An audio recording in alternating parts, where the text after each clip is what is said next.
KPTCL ಹುದ್ದೆಗಳಿಗೆ ಈಗಾಗಲೇ online ಅರ್ಜಿಯನ್ನು ಸಲ್ಲಿಸಿ ಈಗ 1:5 1:5 ಸಿಲೆಕ್ಟ್ ಆಗಿ ಫಿಸಿಕಲ್ಗೆ ಹೋಗ್ತಕ್ಕಂಥ ಅಭ್ಯರ್ಥಿಗಳಿಗೆ ಮಾಹಿತಿಯನ್ನು ನೀಡ್ತಾ ಇದ್ದೀನಿ. ಅಭ್ಯರ್ಥಿಗಳು ಈಗಾಗಲೇ ಶಹನಶಕ್ತಿ ಪರೀಕ್ಷೆಗೆ ಕರೆಪತ್ರವನ್ನು ಡೌನ್ಲೋಡ್ ಮಾಡಿಕೊಳ್ಳಬಹುದು. ಈಗಾಗಲೇ ನಿನ್ನೆ ದಿವಸ ಕೆಲವೊಂದು ಡೌನ್ಲೋಡ್ ಆಗಿದ್ವಿ, ಅದೇ ರೀತಿ ಇವತ್ತು ನಾಳೆ ಆಗ್ತಾ ಇದ್ದಾವೆ. ನೀವು ಅಡ್ಮಿಟ್ ಕಾರ್ಡನ್ನು ಡೌನ್ಲೋಡ್ ಮಾಡಿಕೊಳ್ಳಬೇಕು.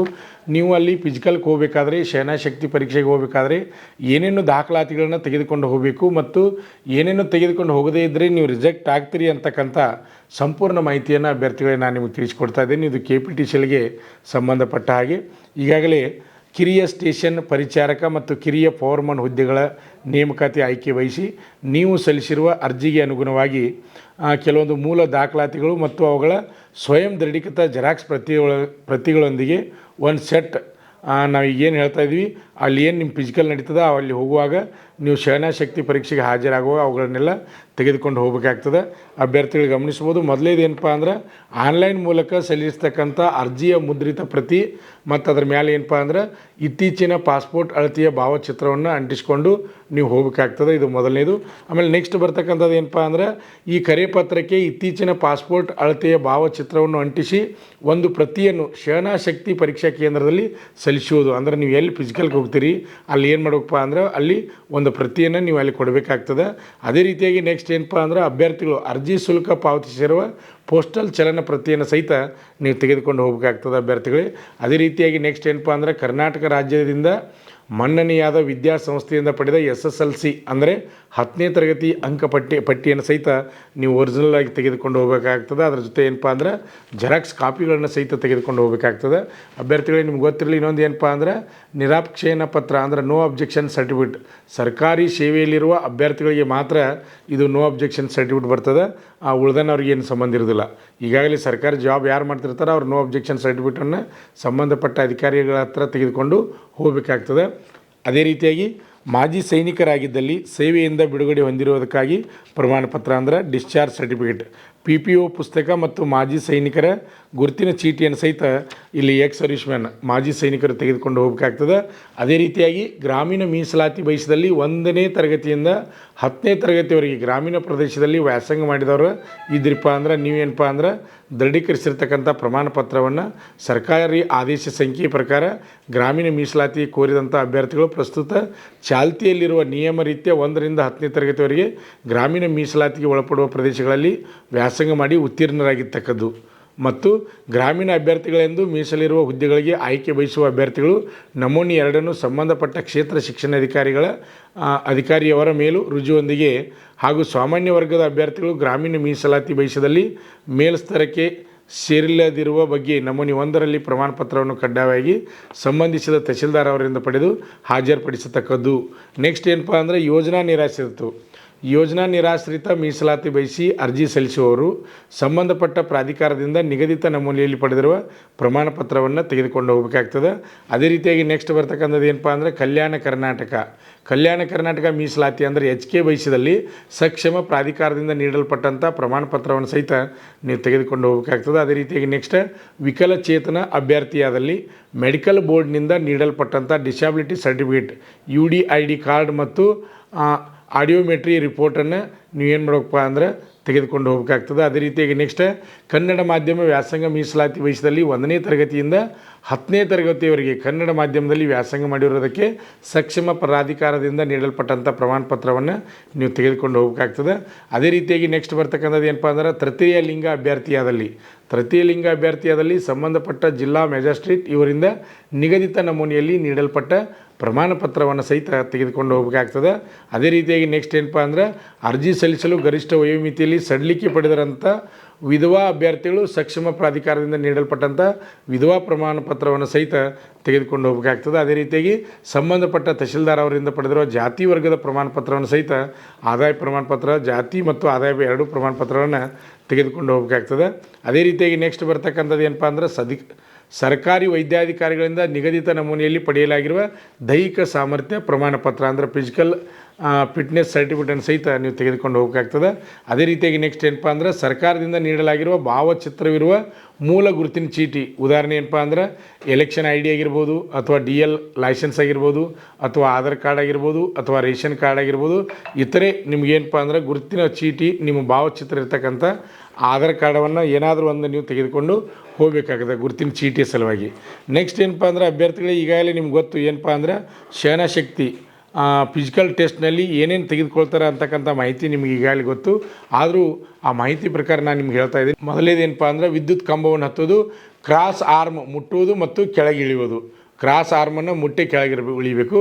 ಅದು ಏನಪ್ಪ ಅಂದರೆ 8 ಮೀಟ್ರ್ ಎತ್ತರ ಕಡ್ಡಾಯ ಇರ್ತದೆ. ನೆಕ್ಸ್ಟ್ ಏನಪ್ಪ ಅಂದ್ರೆ 100 ಮೀಟ್ರ್ ಓಟ 14 ಸೆಕೆಂಡ್ಗಳಲ್ಲಿ ಓಡಿ ಪೂರೈಸಬೇಕು. ನೆಕ್ಸ್ಟ್ ಏನಪ್ಪ ಅಂದ್ರೆ ಸ್ಕೀಪಿಂಗ್ 1 ನಿಮಿಷಕ್ಕೆ 50 ಬಾರಿ ಇರ್ತದೆ. ಅದೇ ರೀತಿಯಾಗಿ ನೆಕ್ಸ್ಟ್ ಏನಪ್ಪ ಅಂದ್ರೆ ಶಾರ್ಟ್ ಪುಟ್ 12 ಪೌಂಡ್ದು 8 ಮೀಟ್ರ್ ಎಸೆತ ಇರ್ತದೆ. ಅದು 3 ಅವಕಾಶನಾಗ ಆ ಗುಂಡವನ್ನು ಒಗೆದು ಪಾಸ್ ಮಾಡಬೇಕು. ಅದೇ ರೀತಿಯಾಗಿ 800 ಮೀಟ್ರ್ ಓಟ 3 ನಿಮಿಷಗಳಲ್ಲಿ ಓಡಿ ಪೂರೈಸಬೇಕು. ಅಭ್ಯರ್ಥಿಗಳು ಫಸ್ಟು ಏನಪ್ಪ ಅಂದ್ರೆ 5 ಫಿಸಿಕಲ್ ಬರ್ತಾವೆ, 5ರಲ್ಲಿ ನೀವು 3 ಕಡ್ಡಾಯ ಪಾಸ್ ಮಾಡಬೇಕು. ಅದರಲ್ಲಿ ಇಂಪಾರ್ಟೆಂಟ್ ಏನಪ್ಪ ಅಂದ್ರೆ ವಿದ್ಯುತ್ ಕಂಬ ಹತ್ತೋದು ಕಡ್ಡಾಯ ಇರ್ತದೆ. ಆಮೇಲೆ ಇನ್ನುಳಿದ 4ರಲ್ಲಿ ನೀವು 2 ಮಾಡಿ ಪಾಸ್ ಮಾಡ್ಕೋಬೋದು ಅಭ್ಯರ್ಥಿಗಳಿಗೆ. ಈಗಾಗಲೇ ಏನು ಮಾಡ್ಯಾರಪ್ಪ ಅಂದರೆ ಈ ಸಹನಶಕ್ತಿ ಪರೀಕ್ಷೆ ಕರೆಪತ್ರ ಇನ್ನೇನು ಅಡ್ಮಿಟ್ಗೆ ಕಾಡ್ಬಿಟ್ಟಾರೆ. ಇನ್ನೂ ಕೆಲವೊಂದು ನಾಳೆ ಡೌನ್ಲೋಡ್ ಆಗ್ತಾಯಿದ್ದೇವೆ, ಇವತ್ತು ಡೌನ್ಲೋಡ್ ಆಗ್ತಾಯಿದ್ದೇವೆ. ನೀವು ಪ್ರಯತ್ನವನ್ನು ಮಾಡ್ಬೋದು, ಅಭ್ಯರ್ಥಿಗಳು ಗಮನಿಸ್ಬೋದು. ಇಲ್ಲಿ ಕೆಲವೊಂದು ಸೂಚನೆಗಳನ್ನ ಕೊಟ್ಟಾರೆ, ನಾವು ಸೂಚನೆಯನ್ನು ಸಹಿತ ತಿಳ್ಕೊಬೇಕಾಗ್ತದೆ. ಸಹನಶಕ್ತಿ ಅಂದರೆ ಫಿಸಿಕಲ್ ಟೆಸ್ಟ್ಗೆ ಪರೀಕ್ಷೆ ನಿಗದಿಪಡಿಸಿರುವ ದಿನಾಂಕದಂದು ನಿಗದಿಪಡಿಸಿರುವ ಸಮಯಕ್ಕಿಂತ 30 ನಿಮಿಷ ಮೊದಲೇ ಅಭ್ಯರ್ಥಿಗಳು ಏನಪ್ಪ ಅಂದ್ರೆ ವರದಿಯನ್ನು ಮಾಡಿರ್ತಕ್ಕದ್ದು. ಅದೇ ರೀತಿಯಾಗಿ ಸಹನಶಕ್ತಿ ಪರೀಕ್ಷೆಯ ಸ್ಪರ್ಧೆಗಳನ್ನು ನಡೆಸಲು ಎಲ್ಲ ರೀತಿಯ ಮುನ್ನೆಚ್ಚರಿಕೆ ಕ್ರಮಗಳನ್ನು ಕೈಗೊಳ್ಳಲಾಗಿರುತ್ತದೆ. ಆದಾಗ್ಯೂ ಅಭ್ಯರ್ಥಿಗಳು ಸ್ವಂತ ಹೊಣೆಯಿಂದ ಸ್ಪರ್ಧೆಗಳಲ್ಲಿ ಪಾಲ್ಗೊಳ್ಳುತ್ತಿರುವುದರಿಂದ ಯಾವುದಾದರೂ ಅವಘಡಗಳು ಸಂಭವಿಸಿದಲ್ಲಿ ಅಭ್ಯರ್ಥಿಗಳ ವೈದ್ಯಕೀಯ ವೆಚ್ಚವನ್ನು ನಿಗಮ ಅಥವಾ ಕಂಪನಿಯಿಂದ ಭರಿಸಲಾಗುವುದಿಲ್ಲ ಹಾಗೂ ಅವರು ಇನ್ಯಾವುದೇ ರೀತಿಯ ಪರಿಹಾರಕ್ಕೆ ಅರ್ಹರಾಗಿರುವುದಿಲ್ಲ. ಅದೇ ರೀತಿಯಾಗಿ ನೆಕ್ಸ್ಟ್ ಸಹನಶಕ್ತಿ ಫಿಸಿಕಲ್ ಶಕ್ತಿಗೆ ಹಾಜರಾಗಲು ಅಭ್ಯರ್ಥಿಗಳು ಯಾವುದೇ ರೀತಿಯ ಪ್ರಯಾಣ ಭತ್ಯೆಗೆ ದಿನ ಭತ್ಯೆಗೆ ಅರ್ಹರಿರುವುದಿಲ್ಲ. ಅದೇ ರೀತಿಯಾಗಿ ನೆಕ್ಸ್ಟ್ ಏನಪ್ಪ ಅಂದ್ರೆ ಅದೇ ರೀತಿಯಾಗಿ ಪ್ರಮಾಣ ಪತ್ರಗಳ ಮೂಲ ದಾಖಲಾತಿಗಳನ್ನು ಹಾಜರುಪಡಿಸಿದಂಥ ಅಭ್ಯರ್ಥಿಗಳನ್ನು ಯಾವುದೇ ಕಾರಣಕ್ಕೆ ಆಯ್ಕೆಗೆ ಪರಿಗಣಿಸಲಾಗುವುದಿಲ್ಲ. ಅಂದರೆ ನೀವು ಅಲ್ಲಿ ಎಲ್ಲ ಮೂಲ ದಾಖಲಾತಿಗಳನ್ನು ತೆಗೆದುಕೊಂಡು ಬರಲಿಲ್ಲ ಅಂದರೆ ನಿಮ್ಮನ್ನು ಆಯ್ಕೆ ಮಾಡಿಕೊಳ್ಳೋದಿಲ್ಲ ಅಂತೇಳಿ ಕ್ಲಿಯರಾಗಿ ಕೊಟ್ಟಿದ್ದಾರೆ. ಅದೇ ರೀತಿಯಾಗಿ ಆ ಹೆಸರಿಗೆ ಸಂಬಂಧಿಸಿದಂಥ ಸಣ್ಣ ಪುಟ್ಟ ಬದಲಾವಣೆಗಳಿದ್ದಲ್ಲಿ ಅಂಥ ಅಭ್ಯರ್ಥಿಗಳು ನೋಟಿಸ್ ಕಡೆ ಏನು ಮಾಡಬೇಕಪ್ಪ ಅಂದ್ರೆ ಅಪ್ಡೇಟ್ ಮಾಡಿಕೊಂಡು ತೆಗೆದುಕೊಂಡು ಹೋಗಬೇಕು. ಅಂಥದ್ದೇನು ಪ್ರಾಬ್ಲಮ್ ಆಗೋದಿಲ್ಲ. ಅದೇ ರೀತಿಯಾಗಿ ನೋಡಿರಿ, ಸಹನಶಕ್ತಿ ಪರೀಕ್ಷೆಗೆ ಹಾಜರಾಗಿ ಅರ್ಹತೆ ಹೊಂದಿದ್ದರೂ ನೇಮಕಾತಿಯನ್ನು ಹಕ್ಕು ಎಂದು ಪರಿಗಣಿಸಲಾಗುವುದಿಲ್ಲ. ಯಾಕಂದರೆ ಅಂತಿಮವಾಗಿ ಫೈನಲ್ ಮೆರಿಟ್ ಮಾಡ್ತಾರೆ, ಮೆರಿಟ್ ಮೇಲೆ ಫೈನಲ್ ಆಗ್ತದೆ, ಅದೆಲ್ಲರಿಗೂ ನಿಮ್ಗೆ ಗೊತ್ತಿರಲಿ. ಅದೇ ರೀತಿಯಾಗಿ ಮಳೆ ಮತ್ತು ಇತರೆ ಪ್ರಕೃತಿ ವಿಕೋಪಗಳ ಕಾರಣದಿಂದಾಗಿ ನಿಗದಿತ ದಿನಾಂಕದಂದು ದಾಖಲೆ ಪರಿಶೀಲನೆ ಸಹನಶಕ್ತಿ ಪರೀಕ್ಷೆ ನಡೆಸಲಾಗದಿದ್ದಲ್ಲಿ ಮುಂದಿನ ದಿನಾಂಕವನ್ನು ತಿಳಿಸಲಾಗುವುದು ಅಂತಕ್ಕಂಥ ನಿಮ್ಮ ಅಡ್ಮಿಟ್ ಕಾರ್ಡ್ನಲ್ಲಿ ಸಂಪೂರ್ಣ ಮಾಹಿತಿಯನ್ನು ಕೊಟ್ಟಿದ್ದಾರೆ ಅಭ್ಯರ್ಥಿಗಳೇ. ನಿಮಗೆಲ್ಲರಿಗೂ ಗೊತ್ತಿರಲಿ, ಈಗ ಮಳೆಗಾಲ ಇರೋದರಿಂದ ಮಳೆ ಅದು ಬರ್ತಾರೆ, ಡೇಟ್ಗಳು ಮುಂದೆ ಹೋಗ್ಬೋದು ಅಂತ ಹೇಳಿದ್ದಾರೆ, ಅದೊಂದು ಗೊತ್ತಿರಲಿ. ಈಗೇನು ದಾಖಲಾತಿಗಳು ನೀವು ಅಜರ್ ಮಾಡಿರಿ ಎಲ್ಲ ಸಂಬಂಧಪಟ್ಟಂಥ ಮೂಲ ದಾಖಲಾತಿಗಳನ್ನ ತೆಗೆದುಕೊಂಡು ಹೋಗಬೇಕು. ಅದರ ಜೊತೆ 2 ಸೆಟ್ ಜೆರಾಕ್ಸ್ ಪ್ರತಿಯನ್ನು ಅಟೆಸ್ಟೆಡ್ ಮಾಡಿ ತೆಗೆದುಕೊಂಡು ಹೋಗೋದು ಒಳ್ಳೆಯದು ಅಭ್ಯರ್ಥಿಗಳೇ.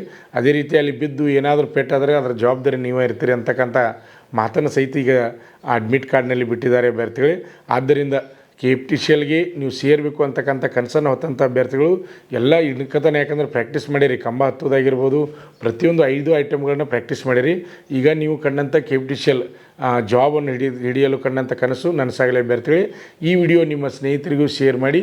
ಈ ವಿಡಿಯೋ ಇಷ್ಟವಾದರೆ ಲೈಕ್ ಮಾಡಿ. ಹಾಗೆ ಇನ್ನೂ ಯಾರು ನಮ್ಮ ಯೂಟ್ಯೂಬ್ ಚಾನಲನ್ನು ಸಬ್ಸ್ಕ್ರೈಬ್ ಮಾಡಿಲ್ಲ ಅಂಥವರು ಈ ಕೂಡಲೇ ಸಬ್ಸ್ಕ್ರೈಬ್ ಮಾಡಿ. ನಮಸ್ಕಾರ.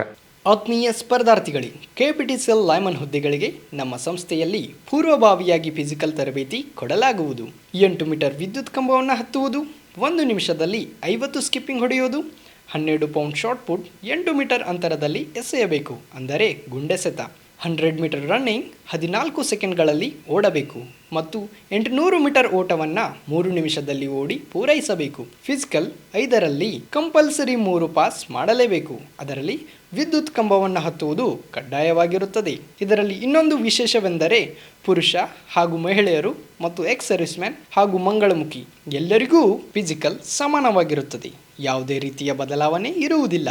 KPTCL ಫಿಸಿಕಲ್ ತರಬೇತಿಗಾಗಿ ಸಂಪರ್ಕಿಸಿ ಶ್ರೀ ಮಂಜುನಾಥ ಸೈನಿಕ ತರಬೇತಿ ಕೇಂದ್ರ, ಮೂಡಲಗಿ. ಪಾಲಕರ ಆಶೀರ್ವಾದ, ಯುವಕರ ಪ್ರೋತ್ಸಾಹದಿಂದ ಸರ್ಕಾರದಿಂದ ಮಾನ್ಯತೆ ಪಡೆದು ಕರ್ನಾಟಕದಲ್ಲಿ ಯಶಸ್ವಿಯಾಗಿ 21ನೇ ವರ್ಷದಲ್ಲಿ ಮುನ್ನಡೆಯುತ್ತಿರುವ ಸಂಸ್ಥೆಯಿಂದ ಇಂಡಿಯನ್ ಆರ್ಮಿಯಲ್ಲಿ Agniveer, general duty, tradesman, army assistant officer, store keeper ಮತ್ತು ಟೆಕ್ನಿಕಲ್ ಹುದ್ದೆಗಳಿಗೆ ಅಗ್ನಿವೀರ ಇಂಡಿಯನ್ ಆರ್ಮಿಯನ್ನ ಸೇರಬಯಸುವ ಅಭ್ಯರ್ಥಿಗಳಿಗೆ ಪೂರ್ವಭಾವಿಯಾಗಿ ಕಂಪ್ಯೂಟರ್ ಬೇಸ್ಡ್ ಎಕ್ಸಾಮ್ ಹಾಗೂ ದೈಹಿಕ ಪರೀಕ್ಷೆಗಳಿಗೆ ತರಬೇತಿ ನೀಡಲಾಗುವುದು. ವುಮೆನ್ ಮಿಲಿಟರಿ ಪೊಲೀಸ್, ಸ್ಟೇಟ್ ಹಾಗೂ ಸೆಂಟ್ರಲ್ ಪೊಲೀಸ್ ಕಾನ್ಸ್ಟೇಬಲ್ ಹಾಗೂ SSC GD, BSF, CRPF, Assam rifles, ITBP, CISF, SSB ಹಾಗೂ ಮುಂದೆ ನಡೆಯುವ ಅಗ್ನಿವೀರ ಆರ್ಮಿ ರ್ಯಾಲಿಗೆ ಪುರುಷ ಹಾಗೂ ಮಹಿಳಾ ಅಭ್ಯರ್ಥಿಗಳಿಗೆ ತರಬೇತಿ ಕೊಡಲಾಗುವುದು. ಹಾಸ್ಟೆಲ್ ಸೌಲಭ್ಯ ಕೂಡ ಇರುತ್ತೆ. ಸಂಪರ್ಕಿಸಿ ಶ್ರೀ ಮಂಜುನಾಥ ಸೈನಿಕ ತರಬೇತಿ ಕೇಂದ್ರ, ಮೂಡಲ್ಗಿ, ತಾಲೂಕು ಮೂಡಲ್ಗಿ, ಜಿಲ್ಲೆ ಬೆಳಗಾವಿ, ರಾಜ್ಯ ಕರ್ನಾಟಕ. ಪ್ರವೇಶ ಪ್ರಾರಂಭವಾಗಿದೆ.